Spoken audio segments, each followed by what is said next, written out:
আল্লাহ নবী সাল্লাল্লাহু আলাইহি ওয়াসাল্লাম সাহাবীদেরকে দিয়ে হাতটাকে এভাবে দিয়ে বললেন, লাকাদ তামায়াকা হাদাল কবর আলা আব্দিহি।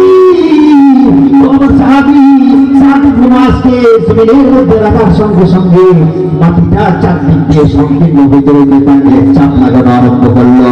যখন আমি আল্লাহ রাসূল তোমাদেরকে নিয়ে সুবহানাল্লাহ বললাম, একটু ফাঁকা হইল, একটু তাকবীর দিলাম, আর একটু ফাঁকা হইল, লা ইলাহা ইল্লাল্লাহ বললাম, ওই সময় কবরটা একটু ফাঁকা হয়ে গেল। লাকাদ তাবায়াকা হাদাল কবর আলা আব্দিহি। আমার জমিন আমার আদরের সাহাবী মুআজকে চাপ দিয়ে বসে, জমিন কাউকে চাপ দিতে ছাড়বে না। তোমার কবরে চাপ লাগাবে, আমার কবরে চাপ লাগাবে। কবরের মধ্যে লাগার সঙ্গে সঙ্গে জমিনের মধ্যে এমন চাপ। তাহলে এখন প্রশ্ন করতে পারো, হুজুর যদি চাপ খাইতে হয়, কাফেররাও চাপ খাবে, মুনাফিকরাও চাপ খাবে, মুমিনরাও চাপ খাবে, তাহলে লাগবে।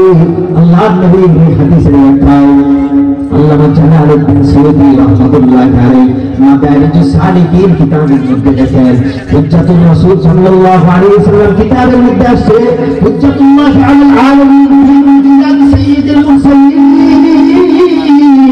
এই কিতাবের মধ্যে বর্ণনা আছে। বাবা জালালউদ্দিন সুয়ুতী বলে, শোনো, তাও একটা ভূমিকা শোনো, কবর কেন তোমাকে আমাকে চাপ দিবে বাবা?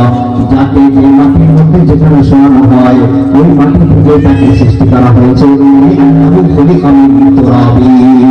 তোমাকে আজিমপুরের মাটিতে দাফন করা হবে, ওই মাটি থেকে তোমাকে সৃষ্টি করা হয়েছে। তোমাকে ওই যে রায়বাজার কবরস্থানে তোমাকে দাফন করা হবে, তো ওই মাটি থেকে তোমাকে সৃষ্টি করা হয়েছে। আল্লাহ নবী বলে, লিআন্নাহু খুলিকা মিন তুরাব, ওই মাটি থেকে তোমাকে সৃষ্টি করা হয়েছে। মাটি আল্লাহ তাআলা ওইখান থেকে নেওয়ার পর মাটি যখন নাকি আমার দেহের মধ্যে আসলো, আমি যখন নাকি আমার মায়ের গর্ভের মধ্যে গেলাম, মাটি আল্লাহর কাছে প্রত্যেককে ফরিয়াদ জানাই, আল্লাহ ওই ব্যক্তিকে আমার মধ্যে ফেরত দেন, যার অংশ আমার মধ্যে আছে, আমার অংশ যার মধ্যে আছে আমার মধ্যে ফেরত দেন। আল্লাহ তাআলা বলে, না, এখনো সময় হয় নাই, মায়ের গর্ভের মধ্যে আছে, সময় হয় নাই, যাও, এখনো সময় হয় নাই। আল্লাহ তাআলা আর সময় আছে নাকি? এই লোকটা দুনিয়ার মধ্যে আসার পর প্রত্যেকদিন ওই জায়গার মাটি ডাকে, আয় তোর বেশি আর বেশি দিন দুনিয়ায় থাকার সময় নেই, আয় আমার মধ্যে আয়। আমি কি এমন চাপ দেবো, এক চাপ দিয়ে এক পাশের হাত দিব, আরে পাশের হাতের মধ্যে দুটা চালানো, আয় আয় তাড়াতাড়ি আয়, বেয়াদব কোথাকার জানোয়ার, তাড়াতাড়ি আয়, নামাজ পড়স না, আল্লাহ নবী সুন্নাত রাখিস না, তাড়াতাড়ি আয়।